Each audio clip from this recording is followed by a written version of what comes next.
오늘은 로마서 1장 18절로 32절 말씀 가지고 창조된 인간의 타락상에 대해서 말씀을 나누도록 하겠습니다.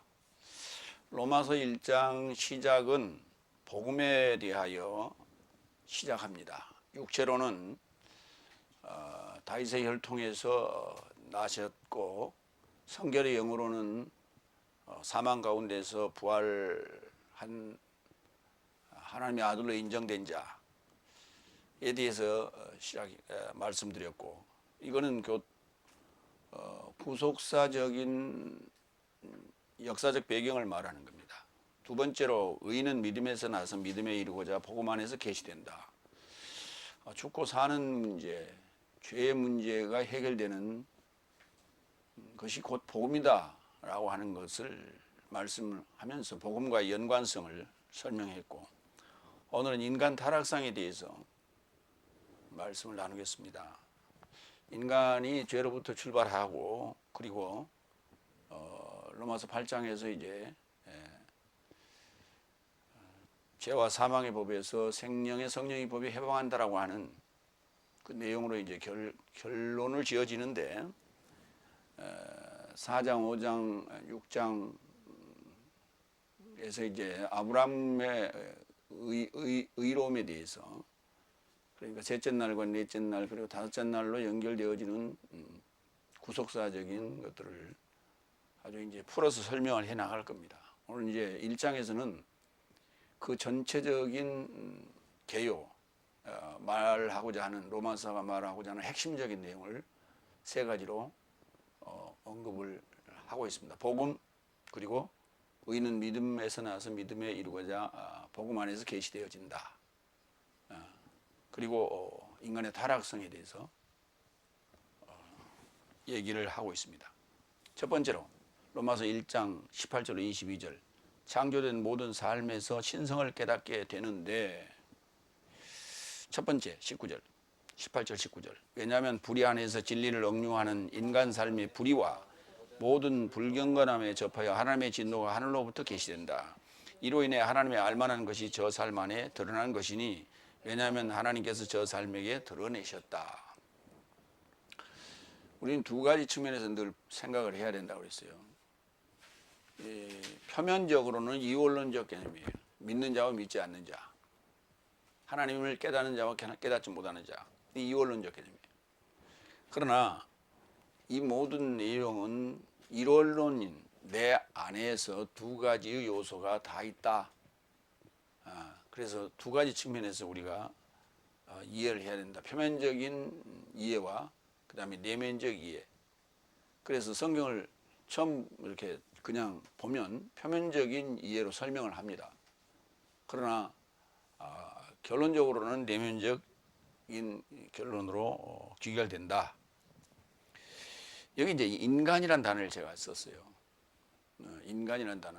인류라고도 하고 인간이라고도 합니다. 인류라는 것은 어떤 역사적인 어떤 인간들의 편천사, 또 현세의 상황 등등을 이제 얘기할 때 인류 문화, 인류의 어떤 발전사, 뭐 이렇게 얘기합니다. 인간의 발전사 이렇게 말을 하지 않습니다. 인간이라고 하는 것은 이제 어떤, 인류라는 것은 인간의 어떤 흐름, 과정들을, 역사적인 배경들을 설명할 때 인류란 말을 쓰고 있고요. 인간이란 단어와 사람이란 단어 두 가지로 우리가 성경을 보면 되겠습니다. 우리가 일반적으로 얘기할 때 이렇게 얘기하죠. 인간아, 그 인간아, 좀 인간이 되라. 그런데 인간아 보고 인간이 되라고 하는 건 말이 안 돼요. 인간 보고 사람이 되라고 그래야 맞죠. 총신의 그 교훈에 보면 사람이 되자 이런 표현이 나와요. 결국은 그 인자를 얘기하는 거예요. 그러니까 진정한 사람은 그리스도스 예수스밖에 없다. 그리고 일곱째 날에 들어간 자만이 진정한 사람이다. 이렇게 성경은 얘기하는 거예요. 그러니까 아담이라는 단어도 이 사람이 될 수도 있고 인간이 될 수도 있고, 그 다음에 안드로포스도 인간이 될 수 있고 사람이 될 수도 있고, 그렇게 우리가 그래서 거듭났다라 해서 사람의 아들이란 말을 써요. 그걸 이제 우리가 한문으로 줄여서 인자, 사람의 아들 이렇게 명명하는 것이죠. 그러니까 사람이 아들로서 이렇게 거듭나는 것, 그게 진짜 인자요 사람이다. 진노 오르게라고 하는데요. 진노에 대해서, 하나님의 진노에 대해서 얘기합니다. 하나님의 진노는 두 가지 측면에서 이해해요. 표면적인 진노가 있고 이면적 진노가 있다. 표면적 진노라고 하는 것은 모든 인간은 죽는다라고 하는 거예요. 이게 뭐냐면 죄성 때문에 그렇죠. 그래서 이제 우리가 그걸 보면서 나를 발견하게 되는 것이고 내 내면을 들여다볼 수 있는 거울이 되는 거예요. 그래서 진노가 그렇게 임한다. 그러니까 사망이 이르는 그 자체가 진노예요. 그러나 우리 표면은 사망에 이르지만 내면의 나의 자아는 영생에 이르게 돼야 되겠죠. 이것이 우리가 예수를 믿는 목적이에요. 로마서 1장 32절. 이런 삶을 행하는 자는 사망에 해당하다는 것이 하나님의 의로움이라 인식하면서 자기 삶만을 행하는 것이 아니라 오히려 저지르는 삶에게 동조한다. 오늘 본문의 이제 마지막 구절인데 거기에 오늘 이 인간의 타락상을 이제 설명하고 마지막 결론이 그거예요. 이런 삶을 행하는 자가 바로 사망에 해당됐다. 이것이 하나님의 진노예요. 로마서 2장 5절로 6절도 봅니다. 그래서 내 강팍함을 따르는 마음을 회개치 않고 하나님의 의로우신 심판의 계시와 진노의 날 안에 진노를 내 자신에게 쌓는구나. 하나님께서는 각자 그 행위를 따라 되돌려 주실 것이다. 진노의 날이 있다는 거예요. 진노의 날이 있다는 거예요. 여섯째 날에 하나님의 진노가 임합니다. 그리고 일곱째 날에 들어가게 되면 이제 인자의 삶을 살게 되고 증인의 삶을 살게 되고 복음을 선포하는 삶을 살게 되는데 그 선포함에 의하여 계시되어진 진노가 또 계시되어져. 그러니까 여섯째 날에 또 그 복음을 받은 자가 진노의 날이 해당되는 거예요. 그런데 성경을 그렇게 풀지 않으면 진리가 될 수가 없는 거예요. 그 진노의 날이 언제냐? 날짜를 기다리고 앉았어요. 역사적인 날짜를 서기력을 기다리고 앉았는 거예요. 그거는 지금 맞지 않는 얘기다. 사도행전 4장 15절로 16절. 여기 하나님의 알만한 것이 저 삶 안에 드러나는 것이니 그랬어요. 하나님의 알만한 것이라는 게 뭐냐라는 거예요. 알려진 거예요. 이미 알고 있는 것. 그러면 이제 그 예를 하나 좀 보겠습니다. 성전 미문에 앉은 안진뱅이가 이제 페트로스의 복음을 받고 일어납니다. 거기에 대해서 얘기합니다. 그러나 저 삶을 명하여 공회 밖으로 떠나도록 서로를 향하여 상호 논쟁하여 말하되 내 삶이 이 사람 삶에게 무엇을 행할까? 왜냐하면 저 삶으로 인하여 알려진 표적이 실제로 예루살렘에 거주하는 모든 삶에게 드러나게 되었으니 내 삶도 부인할 수 없기 때문이다. 알려졌기 때문에 부인할 수 없다는 거예요. 이건 이제 서기관 바리새인들이 한 얘기예요. 그래서 페트로스와 요한을 밖으로 내보내라 이거죠. 근데 우리가 지금 할 수 있는 게 막을 수 있는 방법이 없다. 이미 보도가 되어버렸다. 뉴스에 나와버렸다. 라는 얘기예요. 이미 알려져 있다. 그러면은 하나님을 우리 인간들이 인류에게 알리하는 여러 가지 통로들이 있는데 그것은 뭐냐면 소문에 의해서 예수님이 십자가에 죽으시고 3일 만에 부활하시다라고 하는 역사적인 소문에 의해서 그리고 로마력이 탄생된 그러한 역사적인 배경을 인해서 또 과학적 검증에 의해서 모든 만물 하나님의 창조물 자체가 누군가의 설계에 의한 것이다. 설계에 의한 것이다. 그 게놈 프로젝트라고 하는 것으로 이제 일부 인간의 어떤 설계도가 어떻게 되는가를 대충 좀 짐작을 했는데 이런 것들이 바로 과학에 의한 검증. 그 다음에 사시사철 나무가 푸르는 것이 아니라 이 사계절을 가지고 있는 이 중부 유도 이상에서는 가을이 되면 열매를 맺고 낙엽이 지고 겨울이 되면 동면하고 또 봄이 되면 또 싹을 틔우는 이런 그 소위 식물의 어떤 순환 과정이 누군가의 계획에 의한 것이 아니면 결단코 이루어질 수 없는 것이고 종의 기원적 차원에서도 볼 때 그 DNA가 어떻게 그렇게 정확하게 그 인자를 계속 유지하는가 하는 이런 것들이 다 굉장히 섬세한 어떤 설계도에 의한 창조주의 설계도에 의한 것이다. 이렇게 우리가 모든 사물을 통해서 짐작할 수가 있는 것이다. 그 이전에 앞서 역사적인 체험에 의한 우리가 알려진 것들이에요. 역사적 체험, 경험할 수 있는 거예요. 여러 선인들이 경험했고 또 지식인들이 노래했고 시인들이 노래했죠. 그 모든 사물을 보면서 노래하는 그 자체가 그게 뭐냐라고 하는 거예요. 그게 하나님의 지혜의 어떤 신성이 지금에 의하여 그런 노래말이 만들어지고 시가 쓰여지고 또 그 어떤 상징적인 어떤 나무들, 대나무나 뭐 우리가 그 사군자 같은 거 있지 않습니까? 이런 어떤 강직함 그런 것들을 보면서 그 비유에서 노래하고 상록수와 같은 어떤 그런 사철나무 같은 것에 우리의 어떤 푸르름을 비유하고 이런 것들이 다 그저 그냥 인간의 어떤 문학적인 어떤 소양이 아니라는 거예요. 하늘의 별을 보고 얘기하는 어떤 그런 점을 치는 것들도 다 이게 체험에 의한 어떤 역사적 입증이다. 하나님에 대한 신성에 대한 입증이다. 그렇기 때문에 이거다라고 정확하게 말할 수 없지만은 보이는 모든 만물, 지구상에서 우리가 볼 수 있는 모든 만물을 통해서 신성이 거기 존재했음을 알고 있는 바다. 그럼에도 불구하고 그 진리를 막고 불의한 일을 하는 삶에는 반드시 하나님의 진노가 계시된다는 사실. 그러니까 계시된다는 얘기가 무슨 말이냐면 어느 땐가 알게 된다는 거예요. 죽기 전에 알게 되고 그 표면적으로 진노를 받는 자들은 죽기 전에 알게 되고 그다음에 이면적으로 그 거듭나야 될 사람들은 여섯째 날에 알게 되고 이게 바로 계시된다는 얘기예요. 두 번째 20절. 왜냐하면 그의 볼 수 없는 삶이 세상의 창조로부터 그의 만드신 삶에게 깨닫게 되어 그의 영원하신 능력과 신성이 깊이 보여지게 된다. 저 삶에 이르고 있음을 변명치 못할 것이다. 여기 이제 20절에 설명을 했어요. 그 하나님 신성이라는 게 뭐냐면 능력과 신성이 볼 수 없어요. 그렇게 보여줘 그럼 내가 믿을게. 그건 믿는 게 아니죠. 보지 않고도 믿는 게 믿는 거예요. 내가 누구에게 돈을 빌려주는데 난 너 믿는다.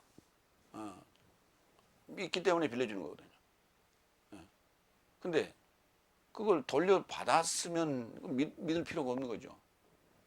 돌려받을 것이라고 믿는 거예요. 그래서 믿는다라고 하는 것은 미래지향적인 것이고 그것이 또 믿음이라는 것은 현실로 입증돼야 되는 거예요. 근데 보여주면 내가 믿겠다. 보여주면 믿지 않을 사람이 누가 있어요? 그럼 믿고 자시고 할 게 없어요. 그냥 그대로 알면 돼. 그래서 하나님의 신성과 능력은 볼 수 없는 것인데 세상 창조로부터 그의 만드신 작품에게서 깨닫게 되어 있어요. 그게 신성들이 다 능력이 보여지게 됐다. 아까 설명한 바와 같습니다. 그러므로 누구도 이걸 하나님의 신성에 대해서 변명할 수 없다. 에레미야서 10장 10절로 13절 하나 보겠습니다. 오직 여호와는 나의 참 하나님이시요 사시는 하나님이시요 영원한 왕이시라. 그 진노하심에 땅이 진동하며 그 분노하심을 열방이 능히 당치 못하느니라. 너희는 이같이 그들에게 이르기를 천지를 짓지 아니한 신들은 땅 위에서 이 하늘 아래서 망하리라 하라. 여호와께서 그 권능으로 땅을 지으셨고 지혜로 세계를 세우셨고 그 명철로 하늘을 펴셨으며 그가 목소리를 위하여 하늘에 많은 물이 주신다. 그는 땅 끝에서 구름이 오르게 하시며 비를 위하여 번개 안에서 행하시며 그 안에서 바람을 나가게 하신다. 그러니까 여호와께서 그 권능으로 땅을 지으시고 그 지혜로 세계 테벨이라고 하는데 거주지, 헬라어로는 오이쿠메네와 같은 거예요. 거주지를 세우셨고 그 명철로 하늘을 펴셨다. 그러니까 보이는 완상, 본 만상을 그가 지으셨다라고 하는 것을 지금 설명하고 있는 거예요. 그리고 기상의 어떤 변화 이런 것들을 보면서도 그것이 바로 하나님의 역사하심이다. 하나님의 일하심이다. 하나님의 말씀이다.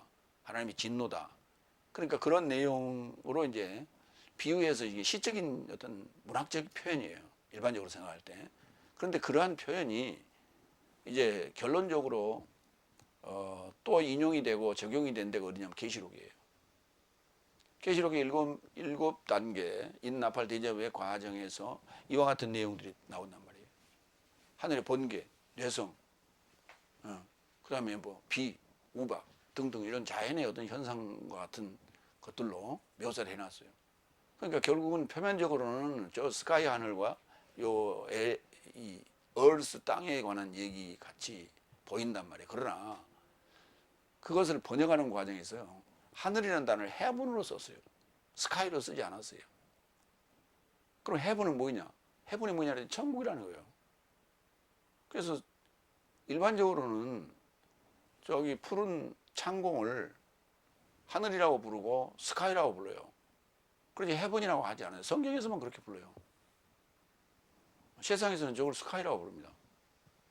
성경에서만 헤븐으로 불러요. 그런데 그것을 번역을 할 때 뭐라 그러냐면 하늘이라고 번역이 났어요. 좀 다르게 번역했어야 되는 것이죠. 그래서 이제 우리 동양의 천도교라든지 동양학에서는 천지인에 대한 것을 얘기하죠. 그 바로 천지인이라는 게 하늘과 땅 그리고 세계, 사람이 사는 세계, 거주지를 인이라고 보는 거예요. 그래서 하늘과 땅 사이에 사람이 있다. 뭐 그게 아니라 우주 만물 전체를 싸잡아서 얘기할 때 천지인 그렇게 얘기하는 거예요.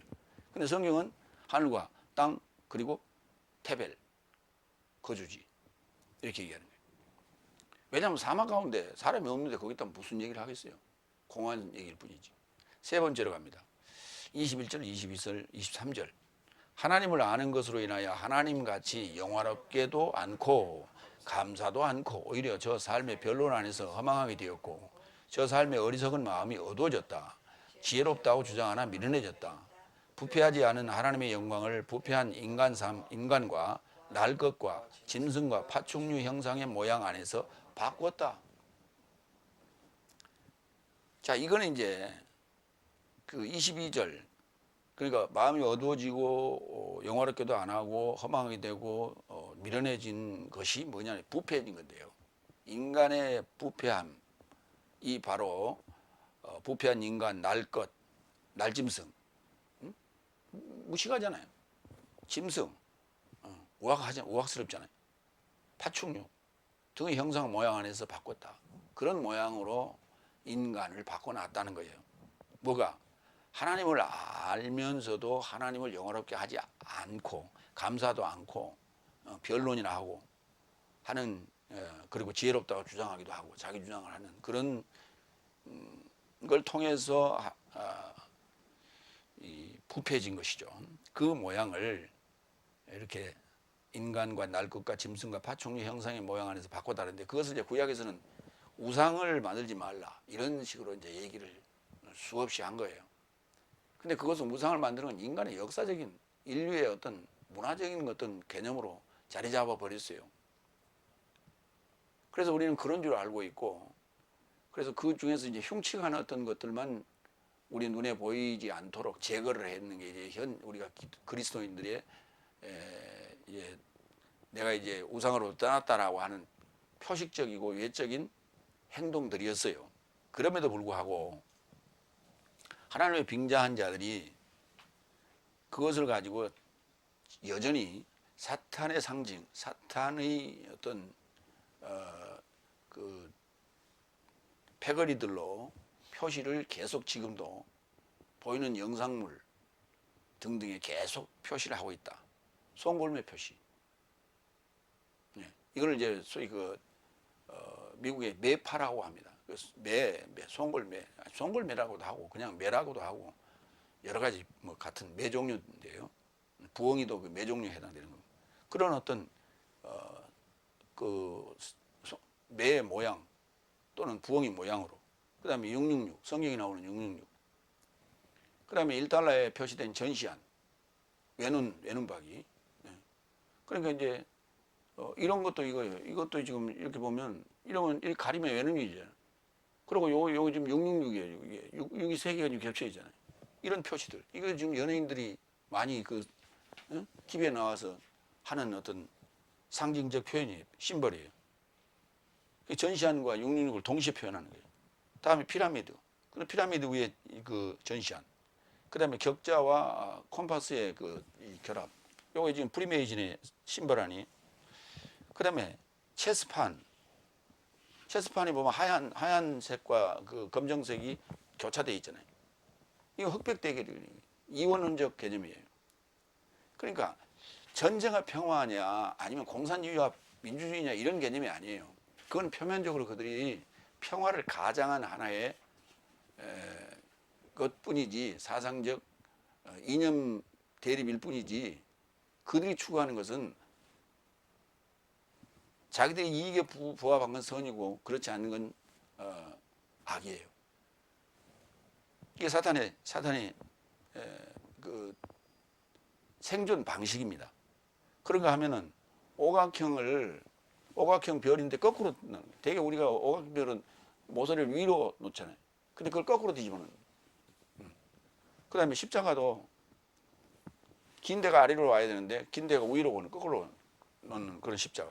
그러니까 그 십자가 형태가 로마에서 그 순교한 페트로스가 십자가를 끌어졌다 이렇게 이제 얘기하면서 이제 그런 모양새를 표현하고 있고요. 그런가 하면 또 남근상. 한때는 지금 우리나라 국회의사당 앞들에 남근상을 몇 톤짜리 무슨 몇 톤인가 굉장히 20몇 톤쯤이나 되는 그 남근상을 거기다 건설을 박아놨다가 결국은 이제 파내게 됐습니다만은 그런 것. 또 13이라는 숫자. 금요일이 13일, 13명의 그 최후의 만찬 그 숫자. 1달러에 이제 그 13이라는 숫자를 도배를 해놨죠. 그럼 하면 글로도 써놨어요. 그 1달러에 in God we trust. 이걸 이제 인터넷에 이렇게 뒤져보니까 우리는 하나님을 믿는다 이렇게 번역을 해놨더라고요. 믿는다는 단어는 believe 또는 believed. 우리는 믿는다. We believe 해야 맞죠. 근데 왜 우리 trust 해? 신뢰한다는 얘기예요. 신뢰한다. In God we trust. 하나님 안에서 우리는 신뢰한다. 거기에 목적어가 빠져 있는 거예요. 무엇을 신뢰한다? 달러를 신뢰한다예요. 그러니까 하나님이라고 부르는데 달러를 하나님으로 보는 거예요 지금. 그러니까 하나님 안에서 달러를 신뢰한다. 오직 우리에게 하나님은 달러다. 이게 그들의 슬로건이고 그들의 목표예요. 지구를 하나의 공동체로 추구하고자 하는 그게 신세계 질서라고 그래요. New World Order, New World Order, 신세계 질서. 그러니까 온 인류를 하나의 통치, 하나의 통일 정부를 만들어서 그들이 통치하겠다. 그래서 암암리에 이런 어떤 상징물들을 만들어서 우리 인간들이 각인시키고 있는 거예요. 근데 가장 무서운 거는 우리 어린아이들에게 지금 각인시키고 있는 게 더 무섭다는 거예요. 우리는 그걸 알지 못하고 있어요. 서서히 봐야만이 그게 보이는데 그게 뭐냐? 디즈니랜드, 만화, 애니메이션 영화 같은데 그런데 전부 그 육육이나 이런 심벌들을 다 박아놔가지고 자연스럽게 그것을 그 어린아이들에게 각인시키는 이런 일들을 하고 있어요. 그런가 하면 이제 예전은 노골적으로 과거에는 이 프리메이즌과 이제 프리메이즌이라는 건 석공조합이라고 하는 것이고 그 이후에 이제 만들어진 게 일루미나티라고 하는 것인데 그 일루미나티라는 게 뭐냐면 그 뭡니까? 사탄 루시퍼라고 그러죠. 빛을 가져오는데 그건 루시퍼라는 것은 룩스, 그다음에 룩스가 빛이에요. 응? 촉광. 그다음에 가져오다는 두 단어의 합성어인데 그건 좀 라틴어입니다. 일루미나티는 그것도 봤다 빛을 가져온다는 영어예요. 그거는. 그래서 이제 루시퍼를 일루미나티로 번역을 해가지고 일루미나티를 만든 거예요. 그 이제 일루미나티가 이제 프리메이슨을 장악을 해. 그게 같은 거예요. 이름만 바꿔진 거예요. 그게 이제 장시자가 다를 뿐인데 결국은 한패거리들인데 그들이 그러한 자기들의 어떤 그 정체를 과거에는 숨겼는데 이제는 점점점 표방하고 있고 그 영상물들을 올리고 자신들의 정체를 이제 노골적으로 드러내고 너희들이 어떻게 할 수 있으면 해봐라 뭐 이런 식의 상황이 됐다. 굉장히 외적으로 좀 두려운 상황이다.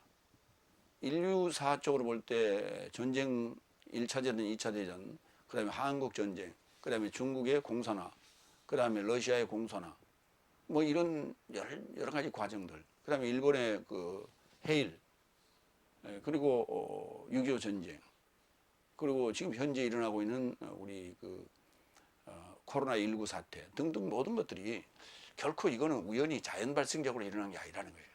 뭔가 기획된 어떤 냄새가 충분히 있다라고 하는 것이 이게 하나님과 대적하는 이 사탄의 패거리들의 장난이다. 그래서 우리 믿는 이들이 정신 바짝 차리지 아니하면 그들의 지금 전략에 넘어가고 있는 거예요. 그 종교 통일 운동 하나가 되자. 특히 이제 그걸 주장하는 쪽이 그 캐톨릭이죠.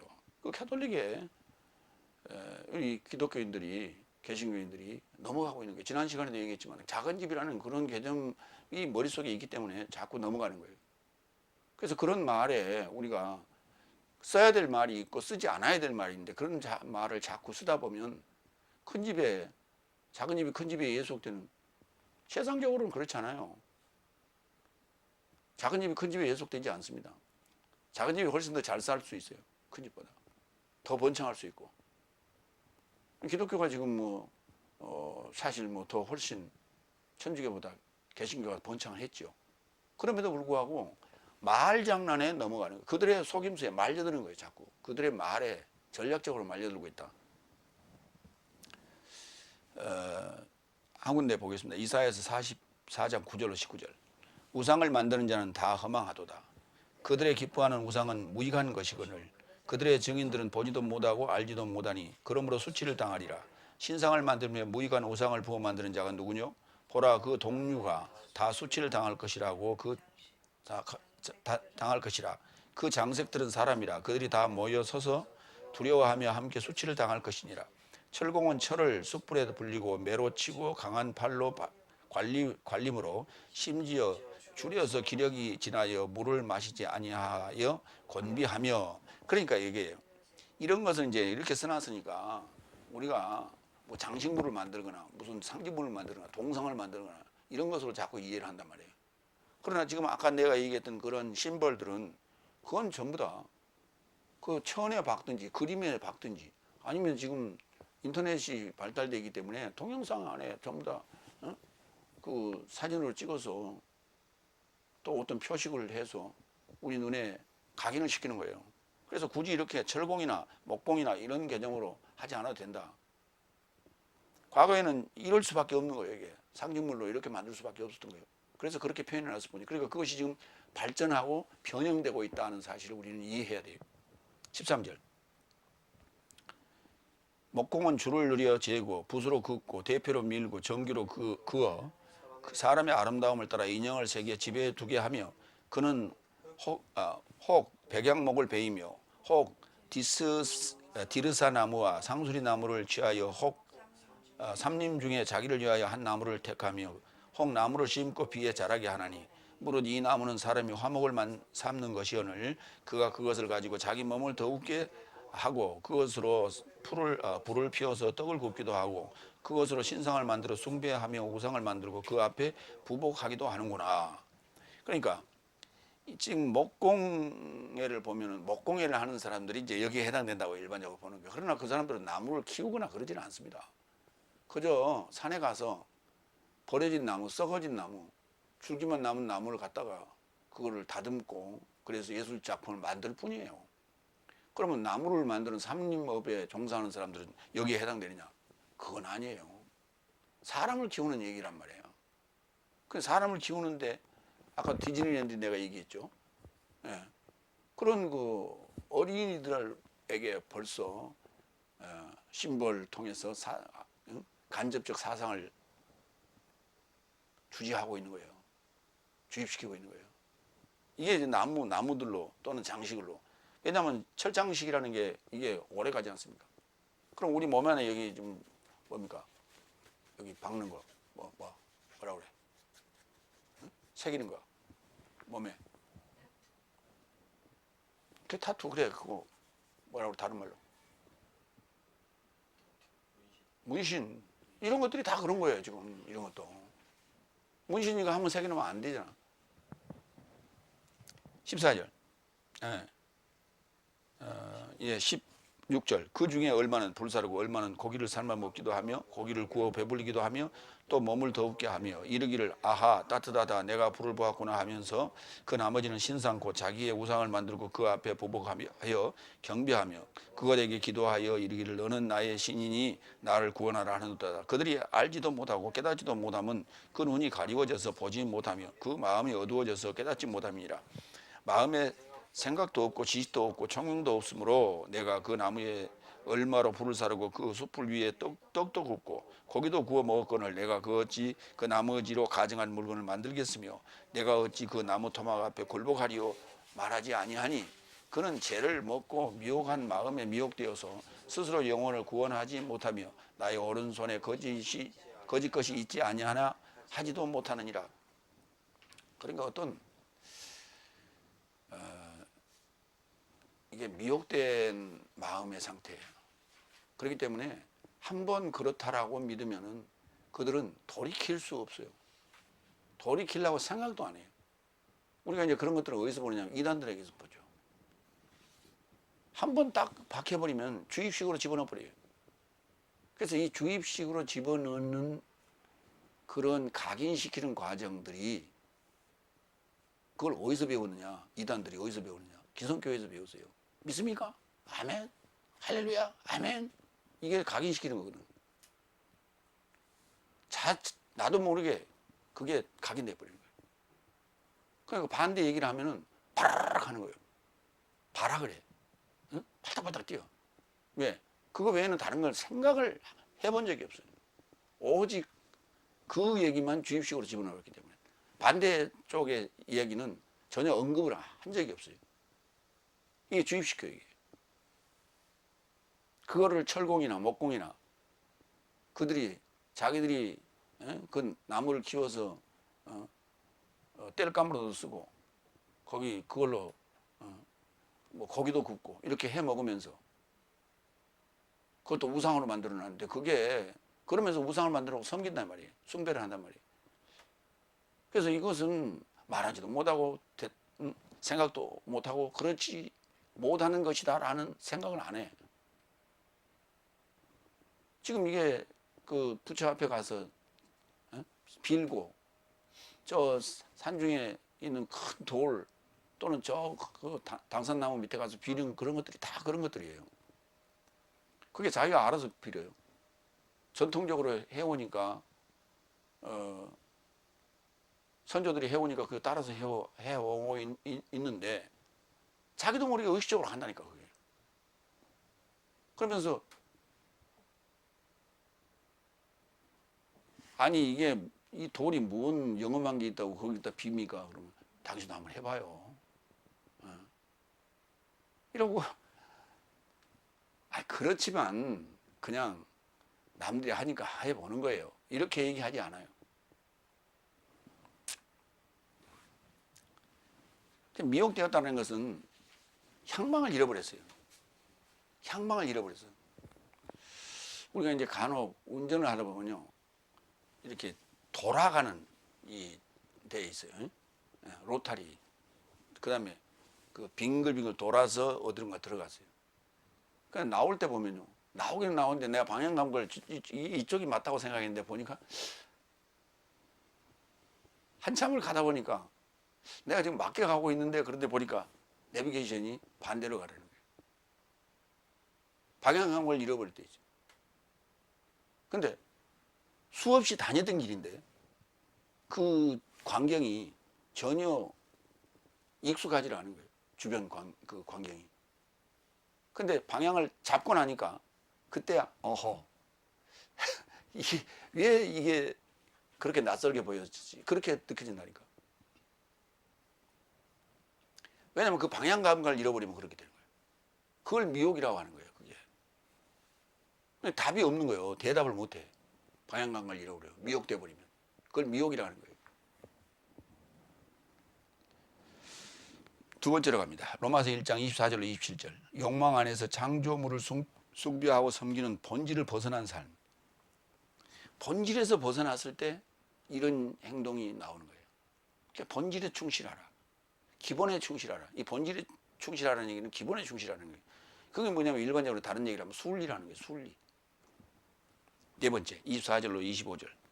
그러므로 하나님께서도 저 삶 자신 안에서 저 삶의 몸을 경멸의 더러움에 이르고자 저 삶의 마음의 욕망 삶 안에 넘겨주셨으니, 어떤 삶은 하나님의 진리를 거짓 안에서 변경하였고 창조주 곁에서 창조물에게 숭배하고 섬겼느니라. 창조주는 내세 삶에 이르고자 찬송받는 분이시다. 아멘. 창조주가 뭐 하시는 분이냐, 여기 정확하게 정의를 해놨어요. 내세 삶에 이르고자 찬송받는 분이에요. 내세 삶에 이르고자 칭찬받는 분이에요. 같은 말이에요. 그러면 창조주가 나를 창조하신 목적을 이해했을 때만이 나온 답이에요. 이게 대답이에요. 내세 삶을 빼버리면 창조의 목적이 사라지는 거예요. 그 창조의 목적이 뭐냐? 하나님을 영원하게 하는 것이다.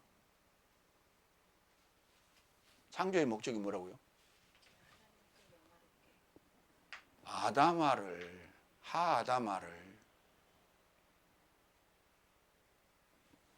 경작하는 거예요. 섬기는 거예요. 그건 창세기에 나오는 얘기예요. 창세기 2장 5절에 나오는 얘기예요. 사람을 만든 목적이 뭐라고요? 사람을 만든 목적이 하아다마를 섬기라고요. 하아다마를 섬기라고. 그래서 아담을 만들기 전에는 하아다마를 경작할 사람도 없었고 이렇게 나와요. 그러니까 그러니까 아담이 하아다마를 경작할 자예요. 그런데 창조의 목적은 뭐라고요? 내세 삶에 이르게 하는 거예요. 그러니까 아담을 창조한 목적이 아담아를 경작하여서 내세 삶에 이르게 하는 거예요. 이게 창조주의 역할이에요. 그리고 그가 찬송받을 이유예요. 그가 칭찬받을 이유인 거예요. 그런데 창조물에게 숭배했다니까. 창조물이란 말이 여러분 잘 이제 좀 낯설게 들려질 수 있는데, 우리가 이제 기성교회에서 다섯날 교회에서는 피조물이라고 얘기했죠. 창조물이에요. 창조물. 피조물이 아니라. 창조주가 만든 게 창조물이에요. 맞죠? 왜 피조물이라 그래요?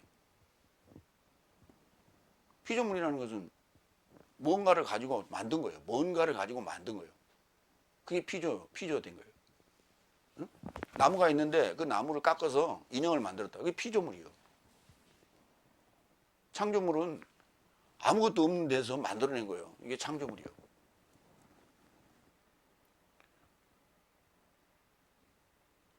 근데 그게 지금 그들이 한 게 뭐냐면 진리를 거짓으로 바꿨어요. 뭐 때문에? 마음의 욕망. 마음의 욕망. 근데 그것은 뭐예요? 몸을 경멸의 더러움에 이르게 하는 거예요. 담배가 백해무익하다는 것은 다 아는 사실이에요. 그럼에도 불구하고 담배를 피워. 근데 담배를 피우는데 예전에는 남자들만 거의 피웠어요. 여자들은 거의 술집 여자들이나 피웠고 화류계 여성들이나 담배를 피웠어요. 뭐 담배를 피우는 게 멋으로 피우는 건 아니에요. 화류계 여성들이 왜 피워요? 그 속 터지니까 그걸 참아야 되잖아요.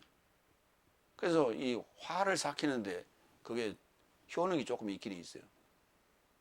그래서 피운 거예요. 그걸.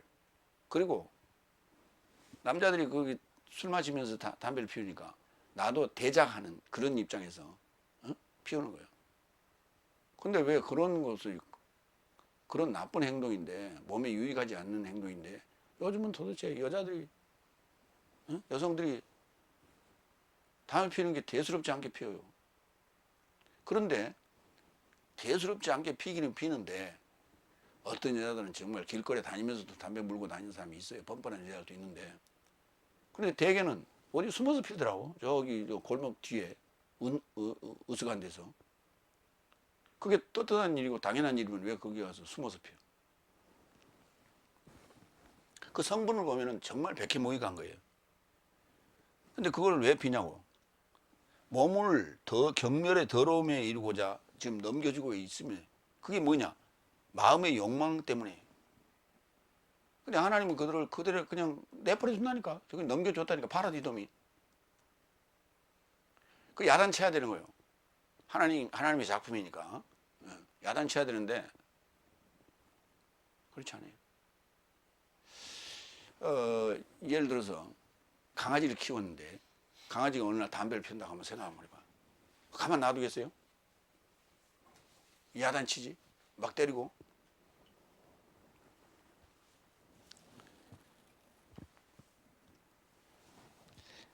넷의 삶을 부인했다 그랬어요. 넷의 삶을 부인했다. 그러니까 진리를 거짓으로 바꾸는 것, 창조물을 숭배하는 것은 현세주의자. 그걸 이제 세속주의라고 불러요. 현세주의자들 다른 말로 세속주의라고 부르는데 지금 사는 요 세상뿐이다 우리에게. 여기서 쾌락을 누리고 여기서 즐거움을 누리고 여기서 우리가 즐겨야 되고 누려야 된다. 이게 세속주의고 쾌락주의. 그래서 넷의 삶을 부인하는 거예요. 이사야서 47장 10절로 11절을 보겠습니다. 네가 내 악을 의지하고 스스로 이르기를 나를 보는 자가 없다 하나니 내 지혜와 내 지식이 너를 유혹함이니라.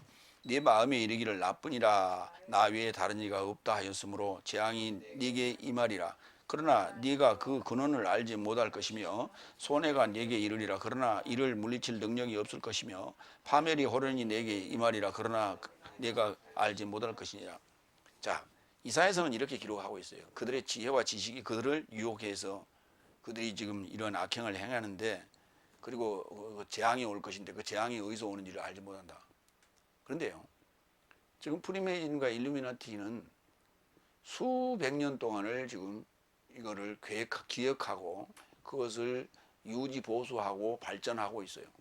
그리고 전 세계를 돈으로, 권력으로, 문화로 장악하고 있어요. 경제계, 문화계, 모든 걸 교육계, 종교계 다 장악하고 있어요. 그러니까 여기 지금 재앙이 내게 임하리니라고 하는 이 대목은 그들에게 현재 진행형인데 그들에게는 지금 이게 허용되지 않는, 적용되지 않는 것 같이 보여요. 그래서 계속 그들은 그런 나쁜 행동을 지금 더욱더 발전시키고 있어요. 나 외에 다른 이가 없다. 천상천하 유아독존.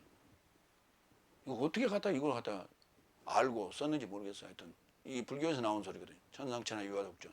나 외에 우주간에 나보다 높은 이가 없다. 이게 천상천하 유아독존. 이게 부처가 한 소리거든. 석가가. 그러니까 철저하게 불교는 반기독교적인 종교예요. 하나님에 대한 대적의 종교예요. 근데 그것을 그 외형적인 모습들을 보면 천주교가 많이 따라하고 있어요. 목주, 염주 비슷해요. 여러 가지 그 의식들이 비슷해요. 창조물에 대한 숭배에 대해서 좀 볼까요? 사도행전 17장 23절 25절. 왜냐하면 내가 지나오면서 네 삶의 숭배물을 쳐다보는데 그 안에 알지 못하는 신에게 새긴 좌대도 발견하였다. 그러나 네 삶은 알지 못하는 삶을 예비하고 있으니 이것을 내가 네 삶에게 선포한다. 하나님은 그분 안에 세상과 모든 삶을 만드신 분이요, 이분은 하늘과 땅의 본래 주인이시니 손으로 만든 성전 안에는 거주하지 않고 뭔가 요청하여 사람의 손에 의하여 치료받지도 않는다. 그는 모든 삶에게 생명과 모든 삶을 조차 호흡을 주신다. 사도 바울이 한 얘기예요. 아테네에서. 거기에 이제 여러 가지 신상들, 동상들, 석고상들 이런 것들, 석상들을 보면서 거기에 이름을 써놨어요. 제우스 신, 뭔 신, 뭔 신하고 쭉 써놨는데 보니까 하나 보니까 알지 못하는 신 그려놨단 말이에요. 그 알지 못하는 신이 바로 하나님이다. 하나님에 대해서 이제 선포를 한 내용을 지금 거기 기록을 해놨죠. 사도행전 17장에. 고린도전서 1장 27절 29절도 보겠습니다. 그들의 지혜와 지식이 그들을 미혹하게 했다고 그랬는데요. 하나님께서는 지혜로운 삶을 부끄럽게 하시고 세상의 어리석은 삶을 선택하셨으며 강한 삶을 부끄럽게 하시려고 세상의 약한 삶을 택하셨으며 하나님께서는 있는 삶을 쓸모없게 하시려고 세상의 비천한 삶과 멸시받는 삶과 잊지 못한 삶을 택하셨으니 아무튼 모든 육체가 하나님 앞에서 자랑하지 못하게 하려 하심이라. 자랑하지 못하게 하려 하심이라. 그러나 세상에 권력 있는 자, 지혜 있는 자, 돈 많은 자, 능력 있는 자들은 그걸 가지고 사람들을 끌어모으고 그걸 가지고 사람 앞에서 군림하고 그걸 통해서 사람들을 지배하고 있는 거예요. 근데 세상 사람들은 인생을 살아보고 난 결론이 공술의 공수고 그랬어요. 빈손으로 왔다 빈손으로 가는 게 인생이다. 그러니까 인간이 이걸 깨달을 때 인생이다 그래. 사람으로 살아봤다 이 말이에요. 그게 사람으로 살아본 사람 된 소리가 공술의 공수예요. 그래서 그걸 인생이라 그래요. 다 부질없는 얘기예요. 결국은 뭐하러 왔냐? 그래서 결국 누군가가 그런 노래를 했죠. 옷 한 벌 건졌지 않소. 그 옷 한 벌 입고 갔어요. 그게 무슨 의미가 있어? 그리스도로 옷 입었다면 다행이겠죠. 다섯 번째, 26절로 27절. 이를 인하여 하나님께서 저 삶을 경멸의 고난 삶에 넘겨주셨으니, 왜냐하면 저 삶에 여성 삶이 본질상 용도를 본질밖에 이루고자 변경하였기 때문이요. 남성 삶도 똑같이 여성의 본질 용도를 놔두고 서로 삶에 이루고자 음욕 안에서 불태워졌으니, 남성 안에서 남성이 수치스러운 행동을 저질렀으니 저 삶의 미혹의 몫을 저 자신 삶 안에 되받는 것이 마땅하더라. 경멸의 고난 삶에 또 넘겨줬대요. 파라디덤이 넘겨줬어요. 그냥 내버려뒀다고 말이에요. 안 와. 그냥 그대로 알아서 해라. 뭐 이런 식이죠. 결국은 뭐냐면 이 내용은 용도 변경이에요. 용도 변경. 그러니까 본질상 용도를 그 본질의 용도대로 쓰지 않고 빗나가게 사용했다는 거예요. 그걸 용도 변경 또는 설계 변경. 우리 이렇게 설계 변경은 약간의 어떤 수정이 있습니다만 용도 변경은 전혀 다른 용도로 사용했다는 거예요. 칼이라는 것은 좋아요. 그 젓가락이라는 것은 그 반찬을 이렇게 집어먹기 용도로 우리가 만든 거거든. 근데 그 젓가락으로 이빨 쑤시는 사람이 있어요. 그건 용도 변경이에요. 다른 데서 다른 목적으로 썼다는 거예요. 그래서 용도에 맞게끔 쓰라는 거죠. 그래서 세상의 모든 것들은 자기가 해야 될 일들이 있고 그걸 목적으로 만들어지는 거예요. 근데 어쩔 수 없는 상황에서 우리가 용도 변경에 쓸 수 있어요. 그게 예를 들어서 젓가락이 뭐라 했어요? 반찬을 집는 데 쓰는데 하나만 가지고는 때로는 못으로 쓸 수도 있겠죠. 이게. 왜냐하면 두 개가 있을 때 젓가락의 용도가 반찬을 집는 데 쓰는 거고, 하나만 있을 때는 젓가락 용도보다는 과일을 찝어 먹는다든지 이런 다른 용도로 사용된단 말이에요. 그 정도는 우리가 이해가 되는 거예요. 그렇죠? 그러나 본질상 성질이 다른 그 본질을 벗어나는 그런 행동으로 이게 변경했다는 거예요. 용도 변경을 했다. 그래서 이제 그것이 일반적으로는 이제 동성애로 이제 우리가 표현을 일반적으로 이해를 하는 거예요. 여성은 여성끼리, 남성은 남성끼리. 그런데 이 히브리어로는 이 남성이라는 단어는 자카르, 기억이라는 의미가 있고, 헬라어로는 아렌 그래요. 그걸 남성. 그다음에 여성은 히브리어로는 네케바. 이거는 뚫다, 상술하다, 농명하다, 뭔가를 거기다 기록해 놨는다 이런 말이에요. 그러니까 여성이라는 게 이제 그 성기 자체가 이렇게 뚫어져 있거든요. 그게 어떤 거기다 뭔가를 이렇게 기술하고 상술하고 기록하고 새기고 하는 거예요. 그래서 남성들보다는 여성들이 귀를 뚫거나 아니면 뭐 이런 그런 뚫어서 어떤 장식을 하고, 이게 뭐냐면 어떤 소유의 어떤 문제다. 그게. 그러니까 기억소자와 그 다음에 농명소자다. 기억소자. 그러니까 예를 들면 우리 그 CD에 내용을 기록하는 것은 자카르고, 그것을 틀어서 다시 재생시키는 것은 네케바예요. 그러니까 남성의 정자를 받아서 그것을 아이로 이렇게 생산해내는 것은 네케바예요. 그러나 거기 씨를 넣어주는 것은 자카르에 해당되는 거예요. 근데 동성끼리는 이게 아무 의미가 없잖아요. 불가능하잖아요. 그럼 아담에 대해서 좀 보겠습니다. 창세기 5장 2절. 첫 아담에 대한 얘기입니다. 그가 저의 사역인 기억과 자카르와 네케바를 창조하시고 저의 사역의 전체를 그가 복주기 시작한다. 그리고 시안 안에서 저 사역을 창조할 저 사역의 이름 전체를 아담이라고 초청하기 시작했다. 그러니까 거기 시안 안에서, 날 안에서 저 사역을 창조할 그랬어요. 날 안에서 또 뭔가 창조해 나가는 과정이 또 있다는 거예요. 저 사역의 이름 전체를 아담이라고 초청하기 시작한다. 이게 첫 아담에 대한 설명입니다.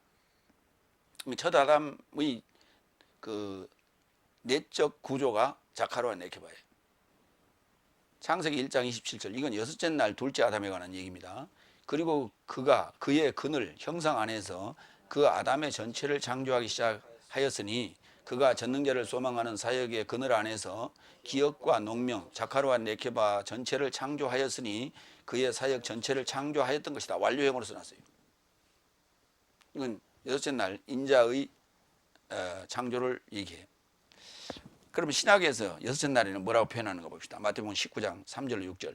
그리고 바리새인 삶이 그에게 다가와 그를 시험하여 그에게 말하되 모든 원인을 조차 그의 아내를 풀어줌이 사람에게 합당합니까? 그러자 그가 답변하여 저 삶에게 언급하였다. 시작부터 남성과 여성을 만드신 분이 저 삶을 만드셨다는 것을 네 삶은 읽어보지 못했느냐? 그리고 그가 언급하였다. 이것 때문에 사람이 그의 부모를 남겨두고 그의 아내에게 달라붙게 되어 두 삶이 한 육체에 이르고자 있을 것이다. 그같이 더 이상 두 삶이 아닌 한 육체이다. 그런즉 하나님이 짝지어 주신 것을 사람이 끊지 말라. 이 얘기는 첫사람 아담을 창세기 2장에서 창조하시고 이제 끝부분에 설명한 내용이에요. 아담과 하와에 대하여 설명한 얘기예요. 그러니까 이 얘기는 5장 2절에 지금 창조한 아담 얘기예요. 그러면 왜 자카르라고 하지 않고 아담 안에 자카르가 등장을 하고 네케바가 등장을 해야 되는데 그렇게 안 하고 아담과 하와로 등장했느냐? 이게 이제 표면적인 남성과 여성의 모습으로 묘사를 해놨어요. 그러나 결론적으로는 그게 자카와 네케바로 귀결돼야 돼. 그러니까 아담은 남성적 역할로 자카르 역할을 해야 되고, 여성은 네케바 역할을 해야 된다. 근데 그게 표면적으로 그렇게 살아요. 하와는 그렇게 살고 네케바 역할을 하고 아담은 자카르 역할을 해요. 그게 표면적인 인간의 모습이에요. 그러나 남자도 아담이라 부르고 여자도 아담이라 불러요. 사람이라 불러요. 그 사람의 내면에는 두 가지 속성을 다 가지고 있다 라는 걸 우리는 기억을 해야 돼요. 그래서 한 육체로 있을 것이라고 했죠. 이것이 뭐냐면 자웅동체예요. 자웅동체. 자, 여성과 웅, 남성이 한 몸 안에 있다. 부부는 일심동체라고 그렇게 얘기를 합니다. 일심동체가 돼야 된다. 그러나 일심동체가 될 수가 없어요. 그러니까 묻기는 그렇게 물었어요. 부부가 이혼하는 게 맞습니까? 라고 물어봤어요. 그런데 예수님께서는 뭐라고 그랬어요?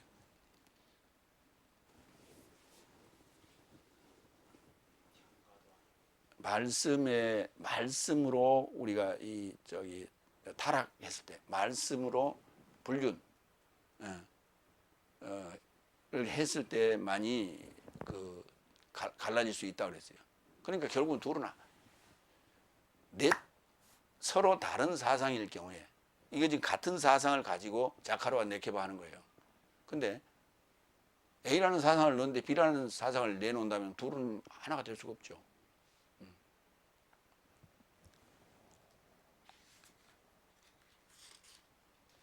그래서 음행의 연고 외에는, 음행의 원인 외에는 갈라질 수 없다 그랬어요. 그러니까 이제 대답은 표면적으로 한 것 같아요. 그러나 이면적으로는 결국은 둘은 그 음행의 요소는 갈라내야 된다는 얘기예요. 그래서 표면적으로는 이원론이고 내면적으로는 일원론이라는 얘기예요. 성경은 그걸 얘기하고 있다. 그래서 우리가 표면적인 이원론의 세계를 보면서 이면적 이론론으로 귀결돼야 된다 하는 얘기예요. 이게 깨달음이에요. 세 번째, 로마서 1장 28절로 32절, 사망에 합당한 삶을 행하는 삶과 동조하는 삶. 이제 구체적으로 그걸 나열하기 시작합니다. 여섯 번째 28절, 저 삶도 이같이 인식 안에 하나님 진이기를 확정하지 않았으니 하나님께서 확정 못한 지능에 이르는 저 삶을 합당치 못한 삶을 행하도록 넘겨주었다. 지능은 있어요. 그런데 그 지능이 뭐냐면 하나님 진이기를 확정하지 않았다. 하나님에 대한 속성, 신성에 대한 것을 다 인지했어요. 인식하고도 그걸 확정하지 않아요. 인정하지 않아요. 하나님을 확정하지 않고 자신의 지혜와 지식으로 방종하며 자긍하며 자만하며 악행을 행하기를 자처하는 삶에게는 자기 방식대로 살도록 내버려 두신다는 거예요. 무서운 얘기죠. 그 모든 악행을 글로써 다 표현할 수가 없어서 다음과 같이 기술했을 뿐이지 인간이 자행한 죄악들을 입에 담기도 민망할 따름이다. 그 전체를 나열하기는. 그래서 여기 일부만 나열을 해놓은 거예요. 이런 유형이다. 그러고. 그러니까 인간의 죄악은 날로 날로 발전하고 또 문화와 문명이 발전함으로 말미암아 나타난 현상들은 달라질 수밖에 없죠. 옛날에 사람을 죽이는 방법은 칼로 돌로 패서, 몽둥이 두들겨 패서, 손으로 두들겨 패서, 그 다음에 양맥에서 죽이는 방법밖에 없었죠. 요즘은요, 댓글 달아서 죽이죠. 그 다음에 어떤 성적인 어떤 행위를 그걸 촬영해갖고 그걸 유포해갖고 죽이죠. 다양한 형태로 지금 문명 구조가 달라지면서 형태가 달라졌을 뿐이에요. 그러나 본질은 같다. 죄악의 본질은 같다. 일곱 번째, 그 이제 내용을 언급합니다. 모든 불의, 음행, 악, 탐욕, 해악으로 채워진 삶, 시기, 살인, 다툼, 사기, 비행, 가득한 삶, 중상자 삶, 비방하는 삶, 하나님을 증오하는 삶, 능욕하는 삶, 건방진 삶, 자랑 또는 허풍하는 삶, 악의 발명하는 삶, 부모에게 반항하는 삶, 이해력이 없는 삶, 계약 실행치 않는 삶, 애정이 없는 삶, 헌신하지 않는 삶, 무자비한 삶. 그 안에 거의 다 포함되죠. 넓게는. 자, 여기 요 성을 좀 분석을 해봤더니 여성 명사, 명사는 아니고 형용사 또 명사들인데 모든 불의, 음행, 악, 탐욕, 해악으로 또는 다툼, 비행, 이건 여성이에요. 그 다음에 중성은 악이라는 단어예요. 악에 발명하는 삶 해서 그거 중성이에요. 나머지는 다 남성이에요. 근데 중요한 거는 모든 불의, 음행, 악, 탐욕, 해악으로 채워진 삶 그랬죠. 그 채워진 삶이 남성 명사예요. 남성 복수예요. 다음에 악에 발명하는 삶에 악의가 중성이라 그랬죠. 악에 발명하는 삶도 남성 명사예요. 남성 복수예요. 나머지 다 남성 복수예요. 그러면 결국은 거의 모든 악행이 남성적 표현으로 된 것은 하나님을 대적하는 행위임을 입증하는 거예요.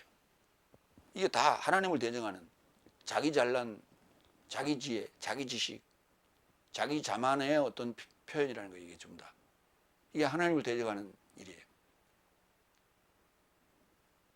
그러니까 제가 이제 아까 비근한 예로 지금 지구 상공에서 자행되고 있는 소위 그 신세계 질서, 그 흑암의 세력들, 프리메이즌과 일루미나티, 이들이 하고 있는 게 바로 이거다. 이게 이 악행들인데 이게 다 남성적 표현이에요. 그 멤버들 중에 여성도 있어요. 일부 있기는 있어요. 그러나 거의가 다 남성이에요. 주력. 그 여성들도 결국은 다 남성화시켜요. 또는 중성화시켜버려요. 8번째, 32절. 이런 삶을 행하는 자는 사망에 합당하다는 것이 하나님의 의로움이라 인식하면서 자기 삶만을 행하는 것이 아니라 오히려 저지르는 삶에게 동조한다는 거예요. 그들은 알고 있어요. 이게 사망에 해당된다는 걸 알고 있어요. 이게 사탄 짓이라는 것도 알고 있어요. 그러면서도 이런 행동을 하고 있어요. 그리고 동조합니다. 하나님의 의로움을 알면서도 자기 방식대로 살아갈 뿐이다. 이런 삶을 저지르는 삶에게 동조합니다. 왜냐하면 그들이 표방하는 게 뭐냐면 평화라는 거예요. 그러니까 평화라는 것을 정확하게 우리가 이해를 해야 돼요. 그들의 평화를 주장할 때는 악의 세력을 지목합니다. 악의 세력과 우리는 싸우는 평화주의자다. 이렇게 얘기를 합니다. 그러니까 아주 교묘하게 말장난하는 거예요. 하나님을 믿는 자들이 어떻게 캐톨릭과 개신교로 나눠서 이렇게 서로 반목할 수 있느냐. 그것은 죄악이다. 그렇기 때문에 우리는 하나 돼야 된다. 형제다. 이게 평화를 표방하는 평화주의적 그런 말장난이에요. 그러니까 그들의 목적 뒤에 평화라는 단어로 포장해서 사람들을 현혹하는 거예요. 미련한 자들이 거기에 벌떡 넘어가가지고 같이 우리가 종교일치주의 거기에 우리가 모든 인류가 다 형제인데 하나님께서 창조한 형제인데 거기에 우리가 참여해야 되지 않겠느냐, 협력해야 되지 않느냐. 그러니까 창세기에서 창조된 내용만 얘기하는 거예요. 그건 인간들이라니까. 그 인간이 사람이 돼야 한다니까. 사람은 안 됐는데 뭔 인간들끼리 가능하겠죠.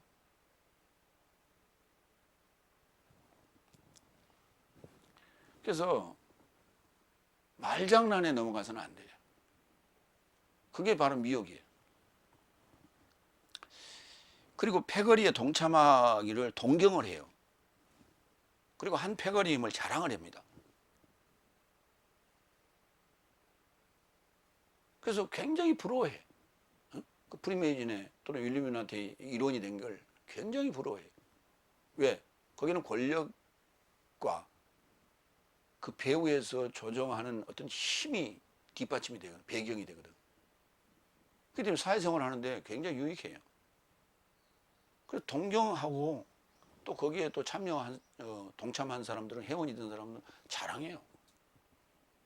지금 우리나라의 모든 기업인들이 대부분이 거기에 지금 유명한 사람들이 다 끼어 있는데 이제 또 그 그 일루미나티의 속에 삼극회라는 게 있어. 삼극회. 미주와 그다음에 아시아와 유럽 이렇게 삼극회. 그 삼각 구조로 트라이앵글을 만들었다 해서 삼극회라고 부르는데, 우리나라에 일본에 지금 회장이 있고 동아시아에는, 한국에는 부회장이 있어요.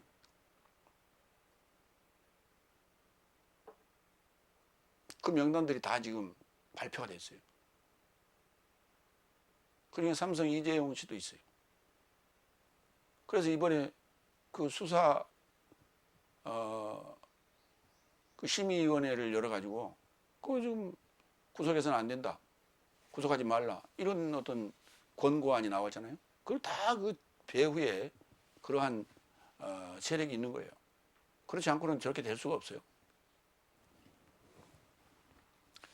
결론 짓겠습니다. 하나님을 빙자한 교회 내에서 저지르는 비행과 악행은 말할 것도 없습니다.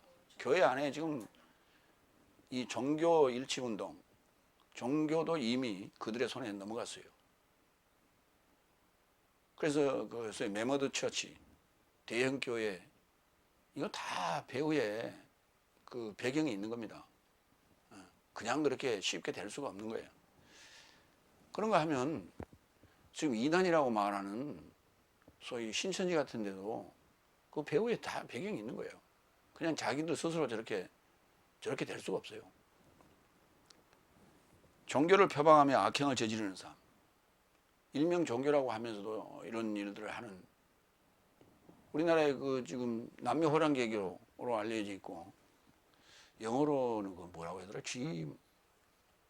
GSP인가? 예. 우리나라에 그 지금 엄청 많이 건물들이 서 있어요. 구로동에도 있고, 여기 저 관악구에도 있고, 몇 군데가 있어요. 걔들 자산이 만만치 않습니다. 여기 지금 가양동에 있어요.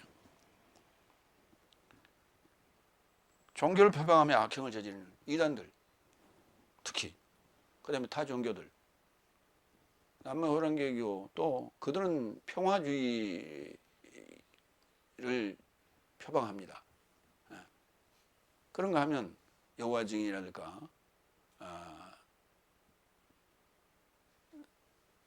그 다음에 뭡니까, 몰몬계랄까, 여러 가지 그 악행을 그 종교를 빙자해서 안에서 내부적으로 이런 일들을 행합니다.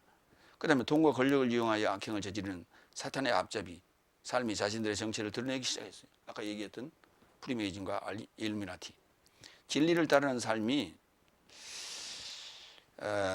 이제 이러한 일들이 벌어지고 표방하고 정체를 드러내는 것은 진리를 따르는 삶이 빛과 소금의 역할을 다하지 못한 결과물이다. 그래서 진리는 서서히 저들의 전략에 말려들고 저들의 사상에 잠식되어져 버렸어요. 그래서 진리를 추구하는 이들이 너무나 희박해. 왜? 그곳에는 힘도 없고 돈도 없으니까. 이게 현실이다. 그럼에도 불구하고 우리는 결코 굴복할 수 없다. 그래서 오늘도 우리는 이 온라인을 통해서 우리의 이 작은 소리를 외치고 있는 것입니다. 그래서 우리 그리스도인들이 자각하고 정신을 다잡아야만이 인류의 미래가 있다. 이렇게 결론 짓겠습니다. 기도하겠습니다.